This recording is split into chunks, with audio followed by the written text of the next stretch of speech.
Gazette du Togo, une vision sur l'actualité togolaise et sur le monde. Bonjour et merci infiniment de nous recevoir encore chez vous en ce jour. Rencontre échange, nouveau numéro. Nous allons parler des sujets de notre société, l'actualité politique au Togo, marquée ces derniers temps par l'installation du Sénat dans le cadre des institutions à mettre en place pour la nouvelle République, la 5e du genre, depuis notre indépendance. Et ce jour, je reçois pour vous un honorable sénateur en la personne de Maître Mohamed Tchassona Traoré. Il est président du mouvement citoyen pour la démocratie et le développement. Il fait partie de ceux qui sont nommés par le chef de l'État pour compléter la liste des 61 membres de cette chambre du Sénat.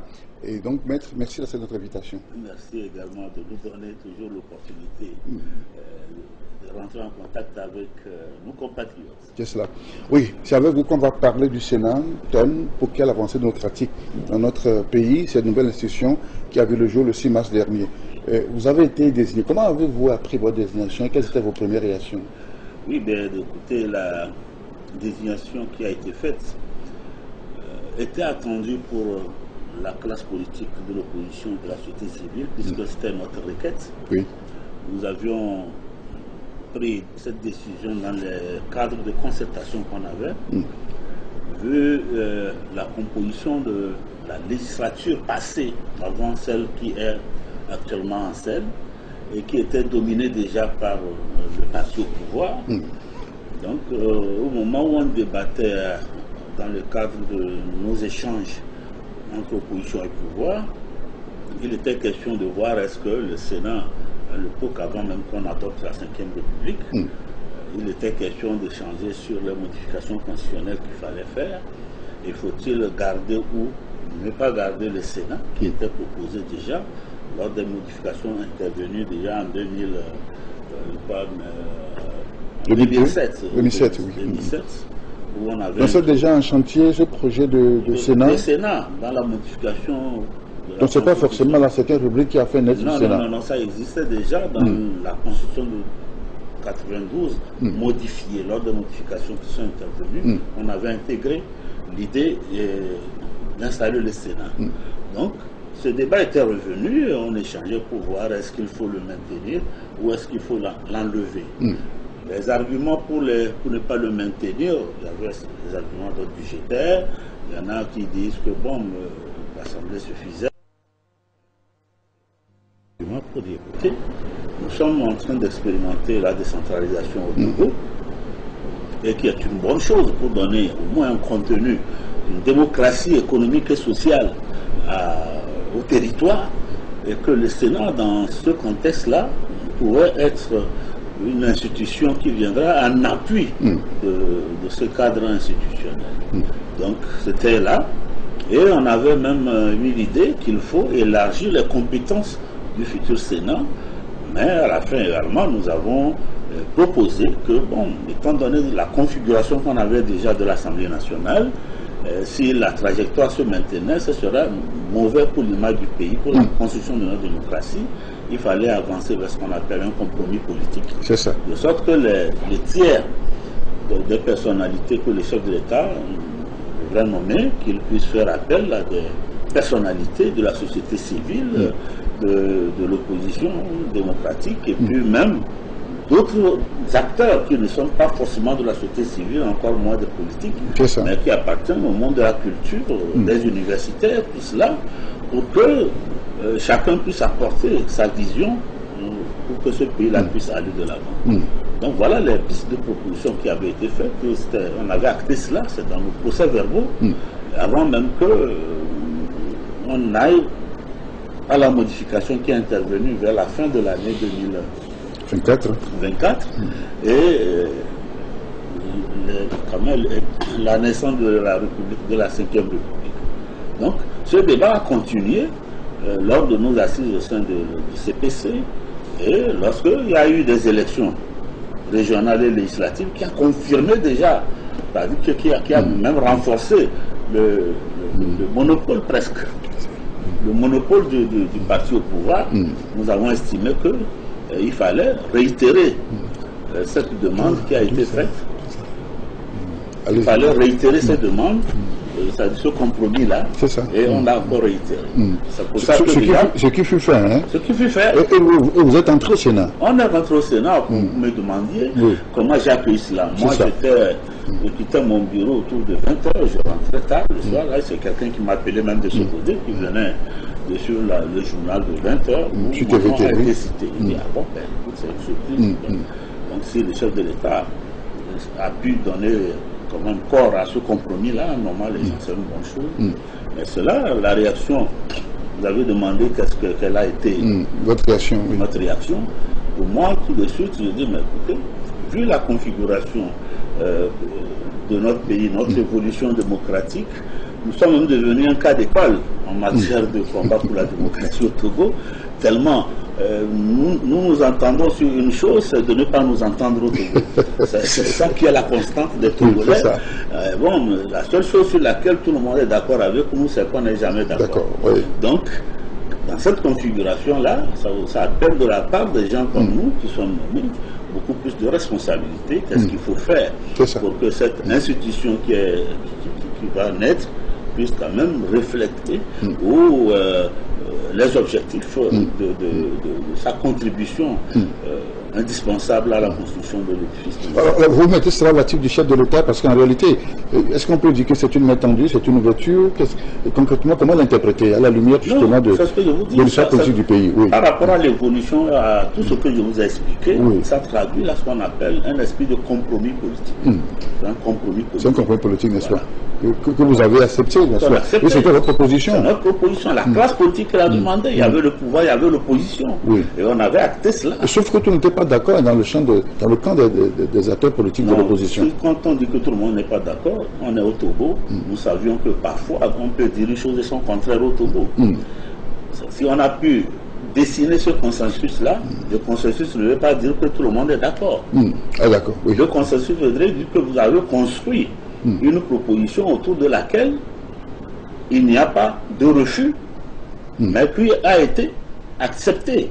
C'est ça. Ça ne veut pas dire que tout le monde est d'accord. On n'est pas dans un contexte où tout le monde s'aligne à la soviétique. Mais on n'est pas d'accord, mais si tout le monde le veut, allons-y. C'est ça. C'est ça le compromis. Vous avez compris? Oui. Mais maintenant, ça a été fait. Oui, parce que pour les sceptiques, on sait qu'on ne peut jamais marcher jusqu'au bout, parce que l'idéal qui sous-tend ce compromis, souvent, c'est vicié un chemin faisant. C'est vicié par quoi? Il est dit dans tous les pays où il y a le Sénat, il n'y a pas un seul pays dans lequel on peut nous donner l'exemple où tous les sénateurs sont élus. Oui, tout à fait, oui. Donc, il y en a qui sont élus, mais il y en a qui sont nommés. Donc, le Togo ne fait pas exception. Dans tous les pays où le Sénat, on a vu nommer, les présidents ont nommé dans la diversité de la composante de la société. Donc, ça peut être des acteurs politiques, ça peut être des gens de la culture, ça peut être des universitaires, ça peut être des gens qui viennent de tous les horizons. Donc, le Togo n'a pas failli à la tradition. Tout à fait. Donc, le compromis qui a été trouvé, la crainte qu'on avait, c'est que si on avait une assemblée, comme on l'a aujourd'hui, avec deux opposants seulement à l'hémicycle, qui siègent, Mme Adjamagbo et le professeur Gogué qui siègent, alors, si on devait avoir la même configuration au Sénat, vous imaginez, il n'y a même pas de débat. Oui. Au moins, au niveau du Sénat, aujourd'hui, avec les personnalités qui sont nommées, il y a au moins 11 partis politiques de l'opposition qui sont représentés au Sénat. C'est déjà pas mal. 11 partis. On a vu des gens venus de la société civile qui n'ont pas d'étiquette. Donc, ils ne marchent dans aucune formation politique. Au moins sur les 21 qui sont nommés. Oui. Il y a des gens, au moins on a un package aujourd'hui. S'il y a un sujet de débat sur un projet de loi qui a été voté en première lecture au niveau de l'Assemblée nationale, au niveau du Sénat, il y a de fortes chances que nous puissions apporter beaucoup plus d'améliorations avec des propositions beaucoup plus riches qu'elles ne l'ont été au niveau de l'Assemblée nationale. Donc c'est un avantage énorme pour créer le débat contradictoire, pour apporter ne serait-ce une autre idée de la République au niveau du Sénat. À condition que vos voix comptent, porte haut et loin. Non, vous savez, Le problème est... Puisque vous l'avez dit, au niveau de l'Assemblée nationale, c'est 108 députés, par exemple, pour élire. Oui. Mais ça c'est pas le plus important. C'est la pertinence de vos propositions. Ok. Vous avez des propositions qui sont pertinentes. Vous avez des propositions qui peuvent aider à faire avancer les choses. Cette majorité-là, si vous savez bien présenter la chose, il n'y a pas de raison que même la majorité-là ne puisse prendre acte de vos propositions. Parce qu'en réalité, des gens sont des partis politiques différents, mais en réalité, ce qui est le plus important, c'est l'intérêt de la nation. Il arrive d'un moment où nos petites querelles politiques disparaissent devant ce qui apparaît comme une évidence républicaine. C'est cela. Là-dessus, dans tous les pays, dans toutes les sociétés, il y a cela. Alors, un peu de pédagogie. Alors, comment ça fonctionne entre les deux chambres, l'Assemblée nationale et le Sénat? Oui, bon, tel que c'est dessiné, les propositions et les projets de loi passent d'abord à l'Assemblée nationale. En première lecture. En première lecture, ils les votent et ils les ramènent. Au niveau du Sénat, oui. On reprend la même étude pour voir est-ce que ça tient le bout. Bon, maintenant, il arrive qu'on puisse modifier fondamentalement le projet de loi. Ce qui a été voté à l'Assemblée. Si on n'est pas d'accord, on peut la voter, c'est-à-dire la rejeter en ce moment. Ça dépend de oui, là encore au Sénat, c'est unique qui est majoritaire. Hein? Il est majoritaire, mais nous avons au moins aujourd'hui une représentation des forces de l'opposition qui va faire le poids. Oui. Nous en avons la certitude. Mais elles n'ont pas toutes les forces de l'opposition. Hein? Oui, bon, écoutez, ça, on ne peut pas tous... Là, il y a combien de partis politiques au Togo? Parce que, bon, ce serait idyllique d'avoir l'ensemble des formations politiques. D'ailleurs, même si on voulait que toutes les formations politiques soient au Sénat, il n'y a pas suffisamment de place. C'est limité. Pour tous les partis politiques. On a plus de 100 partis politiques, alors qu'il n'y a que 61 places au Sénat. Alors, vous imaginez, même si par extraordinaire, on devait laisser la place ouverte à tous les partis, il n'y en aurait pas tous. C'est ça. Donc, il en resterait qui ne peut pas être au Sénat. Mais ce n'est pas ça le plus important. Oui. L'essentiel, maintenant, nous savons le combat qui est le nôtre. Qu'on soit, quand on est dans l'opposition, quelle que soit la position de chaque parti, nous avons des constantes sur lesquelles nous sommes d'accord. C'est cela. Donc là-dessus, et quelles sont ces constantes, par exemple? constantes sur lesquelles nous voulons construire un État démocratique. Nous savons le b.a.-ba de la démocratie, nous le savons. Nous voulons libérer le pays de tout ce qui peut restreindre les libertés. Comprenez? Nous voulons qu'à côté de la démocratie politique, construire une démocratie économique, donner du pouvoir d'achat à nos populations, donner plus de chance à nos compatriotes, à la jeunesse qui cherche à s'épanouir. Et nous avons pour cela aujourd'hui un levier important. Ce qu'on n'a pas encore suffisamment exploré, la possibilité pour le territoire, les communes et les régions d'être des acteurs clés. Vous faites allusion à la décentralisation? La décentralisation, c'est ça. Ça également, pour revenir à l'importance du Sénat, nous aurons beaucoup de choses par rapport à cela. Nous allons contribuer beaucoup à faire en sorte que cette décentralisation puisse servir les attentes de nos populations en matière de développement économique et social. C'est cela. Rencontre échange nouveau numéro, nous parlons du Sénat. Pour quelle avancée démocratique dans notre pays? Maître Mohamed Sassona Traoré, mon invité, il est sénateur, il fait partie des membres de cette institution qui ont été désignés par le chef de l'État. Et alors vous êtes formation politique, vous êtes au Sénat avec une casquette politique. Est-ce que ça ne fait pas ombrage à votre formation de base, le mouvement citoyen pour la démocratie? Non, écoutez, c'est à ce titre-là que j'ai été appelé au Sénat. Donc ça ne peut pas monter ma liberté d'opinion, encore moins la possibilité. Oui, mais parce qu'on pense que, bon, avec le Sénat, bon, vous oubliez la lutte, hein, à la base. La lutte, elle se mène à plusieurs degrés. Comme nous le disons, la lutte, c'est quoi? Le parti politique de l'opposition, il a 4 paliers sur lesquels il agit. On conteste. Lorsqu'il a contesté quelque chose, on réclame quand on en a. Quand on a l'occasion, nous réclamons des choses. Mais nous proposons également. Les partis politiques proposent non seulement ça et cela, les 3 choses, nous les partageons avec la société civile, avec les citoyens lambda, partout.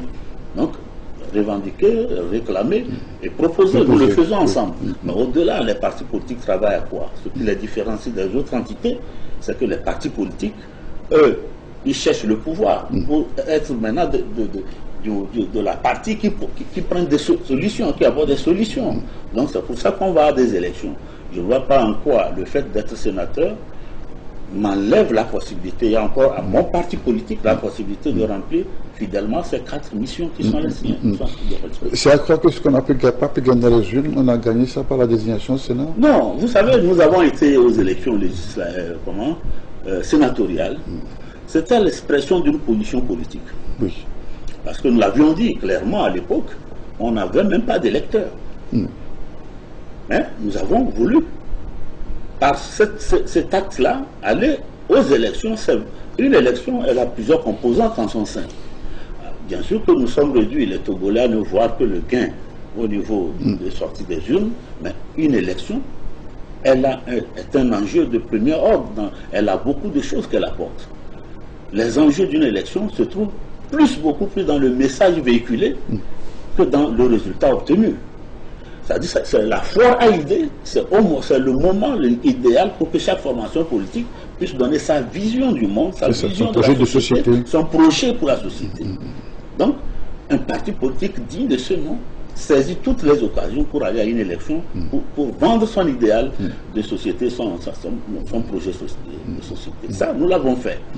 On était à une époque, à un tournant, où il y avait toute cette contestation par rapport à la Ve République, à tout ce qui est le Sénat, tout. Mais nous qui sommes convaincus que le Sénat était important pour apporter quelque chose de plus au pays, on ne pouvait pas manquer aller à ces élections parce que c'était l'occasion pour que nous puissions nous adresser à nos compatriotes et leur dire en quoi le Sénat était important. Qu'on soit élu ou pas, ça c'est le pas important. C'est pas important, oui. Du moment où on partait déjà handicapé, on n'avait pas d'électorat. Moi, je me suis présenté à Guénivé, je n'avais aucun électeur. Mais je l'ai fait parce que je voulais saisir cette occasion à travers les médias, à travers vos outils, parler aux Togolais pour leur dire en quoi le Sénat était important. C'était l'idéal et ça, je l'ai fait. C'est ça. Donc, qu'on soit élu ou pas, ça n'a rien à voir, ça n'a rien à voir avec le fait qu'on soit nommé après. C'est ça. On est au même pied d'égalité, n'est-ce pas? Au même pied d'égalité. Oui, alors, est-ce que ça ne va pas encore créer plus de divisions au sein de la classe politique de l'opposition? Non, le fait d'avoir... L'opposition, on est multiple et différent parce qu'on n'est pas d'accord. Quelle division encore? On est naturellement divisé. Parce qu'on a des visions, des stratégies qui ne sont pas les mêmes. Tout à fait. On n'a pas les mêmes stratégies, on n'a pas les mêmes projets de société. Chacun évolue selon ce qu'il développe comme stratégie. Donc, je ne vois pas en quoi le fait pour nous d'être au Sénat change le tableau de l'opposition aujourd'hui. Nous sommes là et nous jouons à plein le rôle qui est le nôtre sur les 4 paliers. C'est ça. Voilà. Oui, voilà.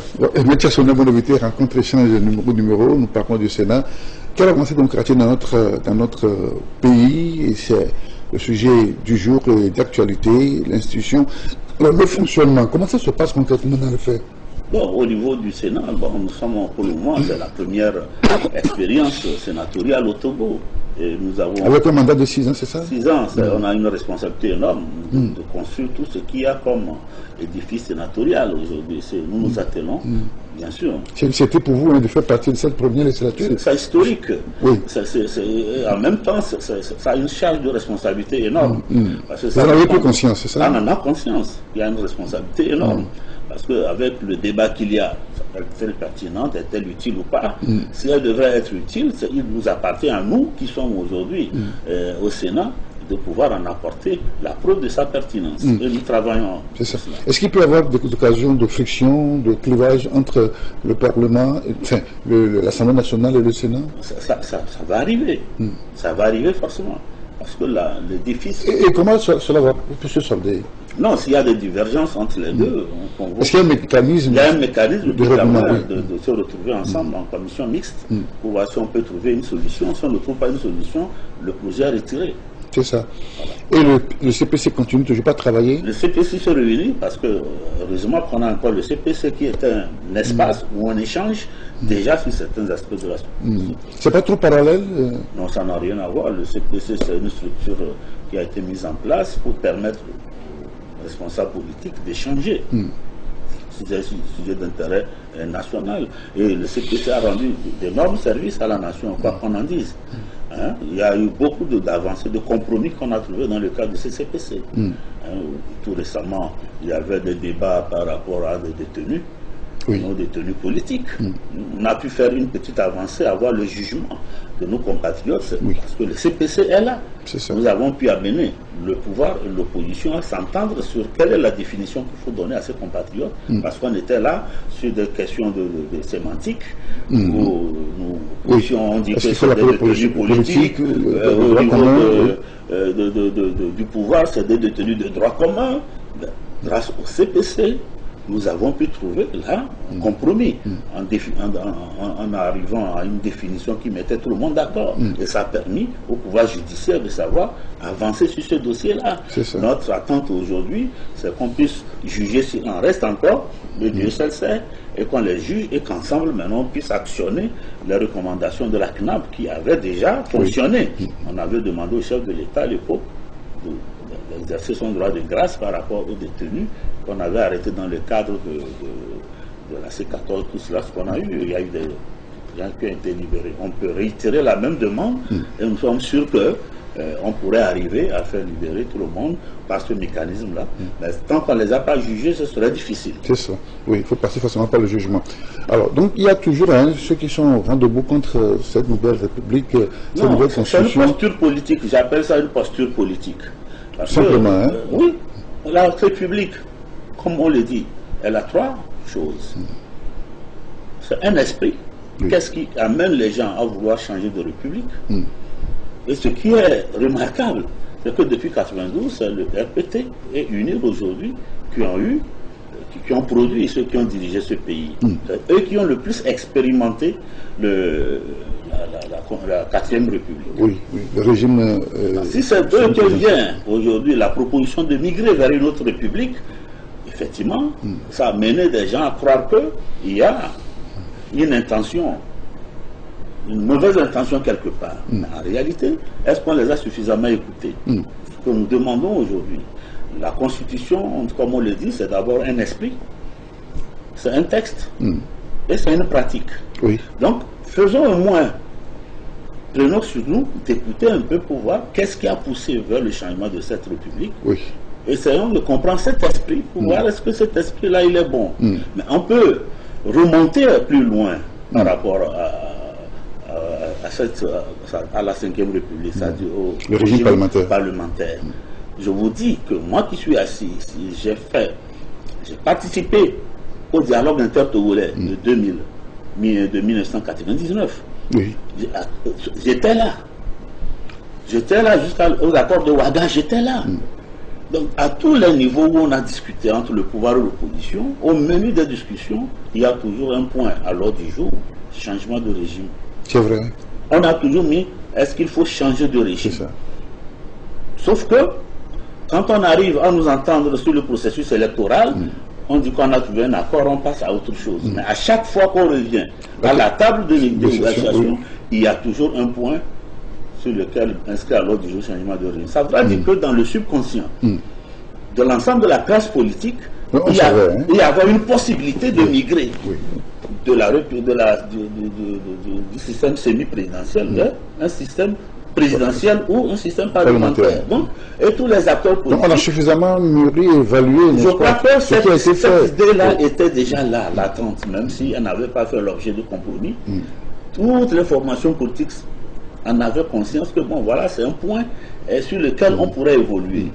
Si c'est inscrit à l'ordre du jour et que personne n'a demandé qu'on le retire à l'ordre du jour, c'est que tout le monde s'accorde à dire que la 4e République a un problème. Peut-être qu'il faut aller à autre chose, sauf qu'on n'en a pas suffisamment débattu.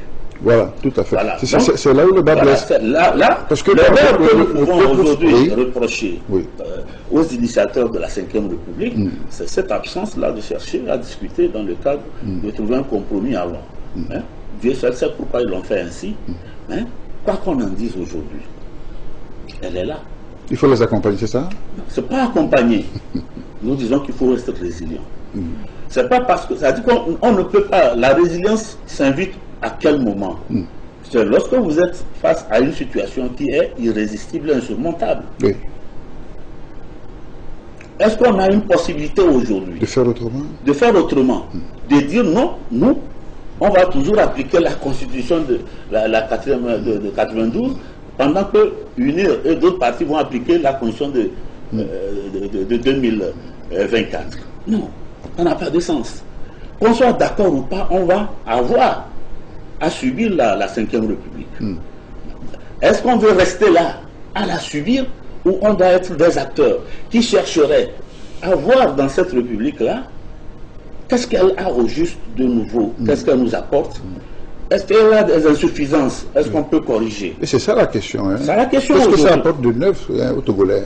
Non, dans leur je dis, quotidien? la dernière fois... En quoi ça fait avancer la démocratie dans notre pays? Nous disons ceci. Oui, maître. Elle n'est pas exempte de reproches. Si on analyse, les universitaires se sont attardés là-dessus, ils ont dit ce qui manque, ce qui ne va pas. On est d'accord là-dessus, parce que c'est une œuvre humaine. Elle ne peut pas être parfaite. Totalement. Hein. Elle ne peut pas être parfaite. Mais il y a une constante quand même. Qu'est-ce qui fait que la classe politique togolaise est très polarisée?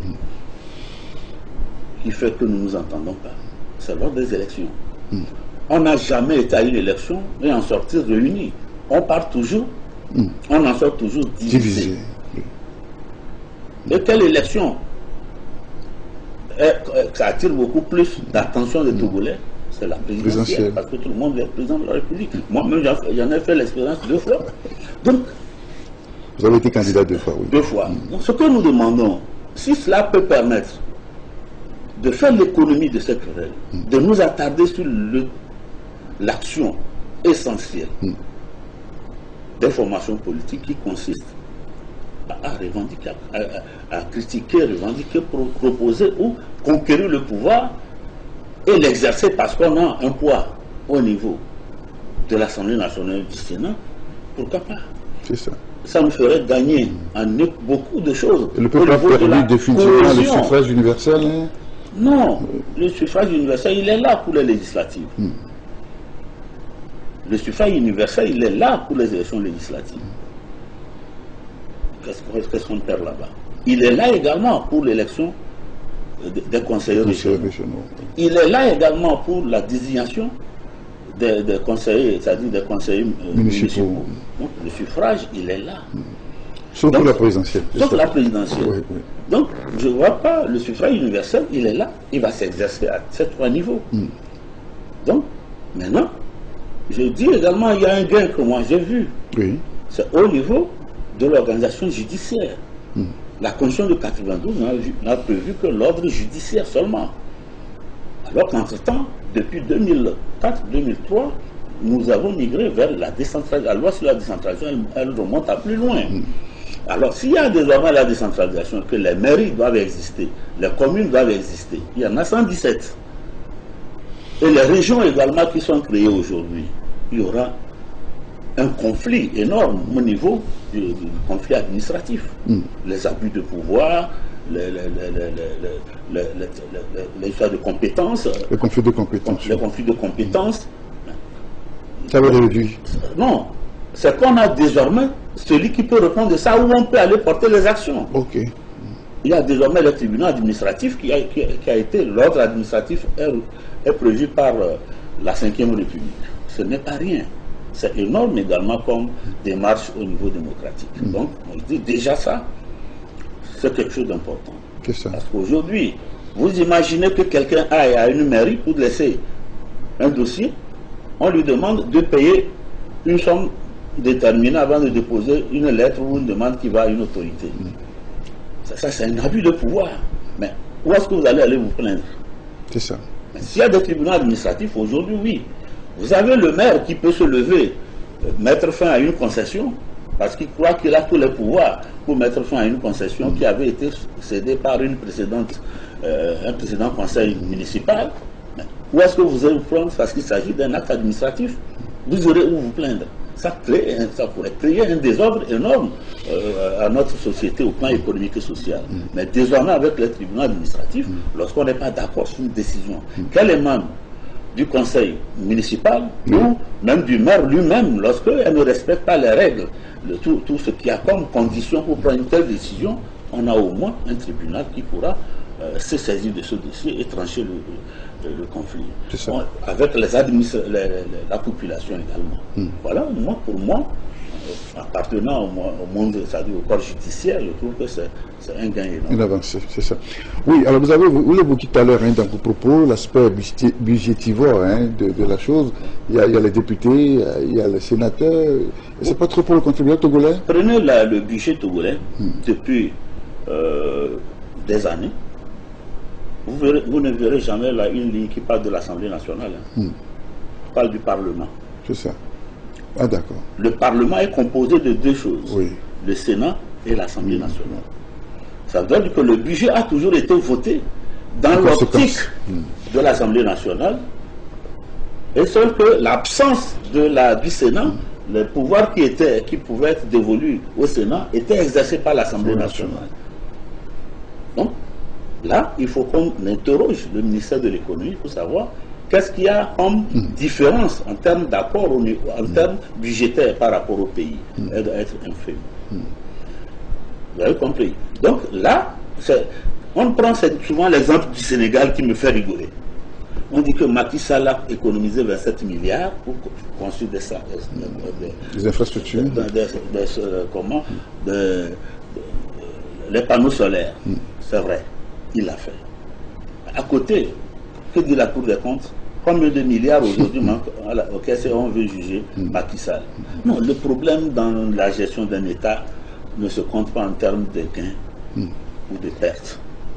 L'intérêt général n'a pas de prix. Et la construction d'un budget, c'est beaucoup plus de calcul. Où est-ce qu'il faut réduire pour ajouter à quoi? Ceux qui font le budget ne sont pas des gens, des extraterrestres ou des étrangers qui veulent punir le peuple. Non.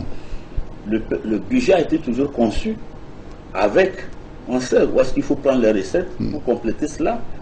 Mais je crois que parfois, la méconnaissance de ces mécanismes amène à faire des affirmations trop gratuites. C'est ça. Je crois qu'on doit être beaucoup plus approchant.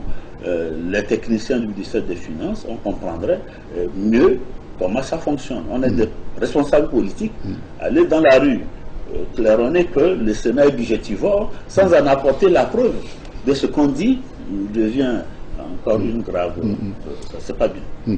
Au-delà des sujets classiques dont vous allez débattre à l'Assemblée, est-ce qu'il y a d'autres matières que le Sénat peut aussi connaître? Et comment l'Assemblée, comme interpeller les membres du gouvernement pour venir se faire entendre, tout ça, on le fait.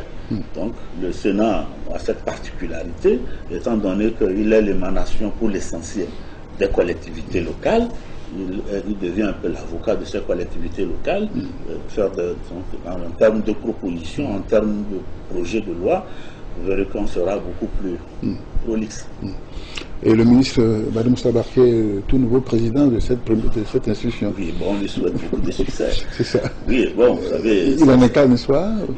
C'est quelqu'un qui a de l'expérience. On ne peut pas le lui refuser. Oui, puisque dans beaucoup de pays, c'est déjà expérimenté. On l'a mis là-bas pour un début, et nous sommes là pour l'accompagner. Bien sûr qu'il faut une dose d'expérience et de néophytes comme nous en la matière, pour les accompagner, et on fera tout ce qu'on peut pour que ça puisse marcher. Ici, à ce niveau-là, nous sommes là à bâtir un idéal démocratique. On oublie les étiquettes politiques. C'est ça. Voilà, quand on doit débattre, on débat dans l'intérêt du pays. Donc il faut faire en sorte que les choses puissent avancer. Où en êtes-vous maintenant dans les sessions, dans les travaux? Et qu'est-ce qui se passe depuis l'installation du bureau? Nous sommes en train de mettre en place les structures du Sénat, donc ça prend un peu de temps. Il faut le faire. Parce qu'il y a avec un siège, vous siégez où actuellement? Pour le moment, nous sommes logés au Palais des Congrès.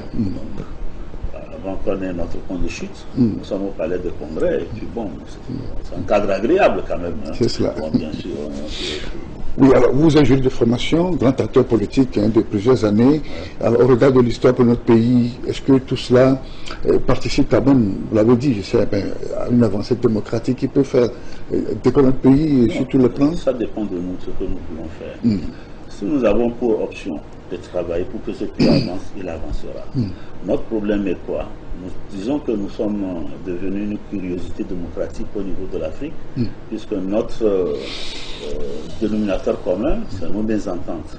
Entre opposition, on ne s'entend pas, on est d'accord sur rien. Entre opposition au pouvoir, on est d'accord sur rien. Entre opposition à la société civile, on est d'accord sur rien. Entre le corps politique, ce qui est salué sur le territoire national et notre diaspora, on est d'accord sur rien. Donc apparemment, c'est notre mésentente qui fait notre charme. Mais si un temps soit peu, dans ce charme que nous exprimons au niveau de nos mésententes, on regarde le pays pour voir qu'est-ce qu'il faut faire pour qu'on puisse avancer. Il me semble qu'on aura fait un pas d'hygiène. C'est ça. Et c'est le chemin-là que vous avez, que vous empruntez? Non, il n'y a pas d'autre voie que celle-là. À moins qu'on ait d'autres moyens qui ne sont pas conventionnels pour prendre le pouvoir, si nous sommes des démocrates, il me semble qu'à un moment donné, il faut évaluer. Tu sais, la politique, elle évolue également à l'analyse de deux facteurs. C'est une question d'intérêt et de rapport de force. Qu'est-ce qu'il faut faire aujourd'hui? Est-ce que nous avons suffisamment de moyens en tant que leader de l'opposition pour faire ramener les choses à ce que nous voulons? Bon, si ce n'est pas le cas, le pays nous appartient tous. Nous sommes tous les Togolais contributeurs du budget national à des niveaux divers. Il n'y a pas un seul Togolais qui ne paie pas sa part du budget national. On paie des impôts à tous les niveaux. Moi, tout matin, j'ai vu beaucoup les gens de Haute-Terre dans les rues pour réclamer la TVM avec véhémence. Beaucoup de véhicules étaient stoppés pour payer. On ne te demande pas si tu es de l'UNIR ou tu es de l'opposition, mais tu dois payer. Alors pourquoi nous devons faire contribuer par nos efforts financiers à la mise en place d'un budget, et que là où on va décider pour que le pays avance, nous nous en abstenons. Là, il y a une démission qui ne dit pas son nom. On n'a pas raison de démissionner. Tant qu'on peut faire quelque chose pour faire avancer ce pays, il faut le faire. Oui, c'est qu'on n'a pas le retombé de ces contributions du citoyen. Tout cela doit être travaillé. Tout doit être travaillé. Ça, tu devais faire partie des actions que nous pouvons mener. Je me rappelle, nous avons interpellé la ministre du Commerce au niveau du CPC, on a débattu, on a soulevé un certain nombre de la cherté de la vie. De la cherté de la vie. Et puis voilà des choses, les leviers. Tout ce qu'on peut faire pour faire avancer les choses, on le fait. On le fait. Donc il vaut mieux le faire ainsi que de croiser les bras et dire non à tout. Donc s'il y a un cadre dans lequel on peut aller discuter, même si on n'a que 2% de ce qu'on attend, il faut capitaliser les 2%, travailler là-dessus, on pourrait avancer. C'est cela. Et déjà, nous sommes à la veille des consultations municipales, des élections municipales. Voilà. Il y a déjà la crise à la CENI, il y a l'enrôlement des électeurs. Des électeurs, c'est un acte mécanique. Tout ce que nous avons relevé comme insuffisance les premiers jours, ça s'est amélioré au fil des ans. Donc ça n'a rien à voir avec le renouvellement de la CENI qui va avoir lieu. On en a eu la confirmation lors de notre dernière assise au CPC. Le ministre nous a même informé qu'une lettre à cet effet a été envoyée au président de l'Assemblée nationale, comme ils sont également en session, certainement qu'ils vont lancer les appels à candidature pour la désignation des partis qui vont siéger à la CENI, surtout au niveau des partis extra-parlementaires. Donc ça va être ainsi, ça va être fait. Donc on mettra en place une CENI avant d'aller aux élections prochaines. C'est ça. Oui, des maires qui finissent, des conseils municipaux, n'est-ce pas, qui sont en fin de mandat. Et quelles leçons en tirer, l'expérience de cette expérience? Bon, c'est une première expérience. Depuis, on a eu des problèmes de territorialité. Parce il y a beaucoup de choses qui se passent. La partition géographique des communes. Non seulement il y a même la maîtrise même des textes au niveau de la décentralisation. Il y a des gens qui sont venus, qui sont les pionniers dans cette expérience aujourd'hui communale. Ils sont venus, ils ont trouvé des études juridiques. Voilà également des questions sur lesquelles nous devons agir demain. Parce que quand il y a décentralisation qui ne s'accompagne pas d'un mécanisme de concentration de pouvoir, apparemment il y aura toujours des freins. Donc on doit faire en sorte que beaucoup de services soit délocalisés au niveau... Il y a plus de compétences aux élus locaux. Et puis même, non, les pouvoirs qui restent centralisés, on doit pouvoir les déconnecter de la capitale pour retrouver leur pendant au niveau du pays. Prenez l'exemple des structures. On a le service des passeports. Il faut le faire à Lomé. Oui. Pourquoi ne pas un jour arriver à ce que celui qui a d'apparence, il fait son passeport, il le fasse dans le milieu où il est. Ça peut arriver. Le service aujourd'hui de la nationalité, à Lomé. Cette question, beaucoup de services comme ça, on gagnerait à les déconcentrer pour pouvoir puis aller vers peut-être la mise en place, à réviser la loi sur la décentralisation pour que au niveau communal, au niveau régional, les maires et les élus puissent être à même de faire appel à la mise en place des sociétés d'économie mixte qui ici va faire appel à ce qu'on appelle le capital participatif, c'est-à-dire que les acteurs locaux, les acteurs économiques locaux peuvent prendre des parts dans les sociétés avec les mairies et pour développer des secteurs entiers de l'économie au niveau local. Donc des questions importantes qu'on doit pouvoir revoir au niveau de ces lois-là pour donner vie à nos communes. C'est ça. Dernier volet de notre discussion ici en studio, M. Tiassona, honorable sénateur, c'est la transition qui prend fin théoriquement le 6 mai prochain, c'est ça? Oui. Vers la nouvelle République. Oui. Alors à quoi faut-il s'attendre dans les prochains jours? Bon, on s'attend à la convocation d'un congrès. Un congrès pour élire le prochain président de la République. C'est ça. Les deux chambres réunies. Les deux chambres réunies. Oui, pour le président du Conseil des ministres, ne se pose pas. Non, ça ne se pose pas. Les textes sont clairs. Les textes sont clairs. Oui. Donc ça se passe au niveau de l'Assemblée. Donc on sait quel est le parti qui majoritaire. Est majoritaire et que c'est son chef qui est le président du Conseil. Le problème, c'est une question constitutionnelle réglée. C'est ça. Bon, maintenant, oui, le président de la République, oui. Le président de la République, on se rend certainement au niveau d'un congrès pour élire ce président-là. Et des noms sont déjà cités. Oui, votre nom par exemple. J'ai appris que vous êtes... J'en suis loin. Vous êtes proposé pour être le futur président de la République du Togo. C'est trop d'honneur. Oui, mais puisque c'est ça le problème, puisque il faut aussi trouver un consensus à ce niveau, un compromis comme vous le dites. Bon, vous savez, les Togolais... Qu'est-ce qui serait souhaitable à votre avis? Non, c'est celui qui peut faire le pont, qui peut transcender nos pays. Il est à titre honorifique, bien sûr. Oui, bien sûr. On dit honorifique, mais c'est plus important. Ça devient une figure tutélaire. Une personne qui fait unanimité, une personne vers laquelle on converge. Donc, ça doit être une personne qui n'est pas très clivante. Ça doit être une personne en qui... Plus conciliante. Voilà. C'est une autorité à la fois morale avant d'être institutionnelle. Bon, il faut avoir une hauteur d'esprit qui n'est pas dans nos petits querelles de bas étage. Et c'est pas ça qui manque au Togo, Mais c'est ce qu'on connaît mieux par rapport. Il y a des ressources au Togo. Ça peut être un homme ou une femme qui incarne ces valeurs-là, qui, lorsque, bon, ça ne va pas, on dit au moins le président peut donner un petit mot, sortir un petit mot qui met tout le monde à l'aise. Donc, là-dessus, il faut qu'on y travaille. Souhaitons contre cet oiseau-là. Ce n'est vous. On a le chapeau politique. Non, ça peut être, ce n'est pas forcément des hommes politiques. Non, qui vous dit qu'il n'y a pas de conditions pour dire qu'il faut un homme politique. Non, ça peut être... Donc c'est ouvert, C'est ouvert, il faut candidater. Merci beaucoup, sénateur Tiassona, pour toute raison de ces questions de l'heure, en parlant du Sénat, de ses mécanismes, de son fonctionnement, et surtout de ce que cela peut apporter pour l'avancée de la démocratie dans notre pays. Oui. C'est moi qui vous remercie. C'est cela. Parce qu'il faut toujours de ces occasions pour parler à nos compatriotes à cœur ouvert, sans trop de bancs de gants, d'étiquettes politiques. Non, il est temps qu'on sorte parfois de nos petits calculs pour que le pays puisse avancer. Qu'est-ce que les Américains vous souhaitent en tant que sénateur? Souhaitez-moi beaucoup de courage, beaucoup de chance pour qu'on puisse avancer le pays. C'est ça. Et que vos idées portent.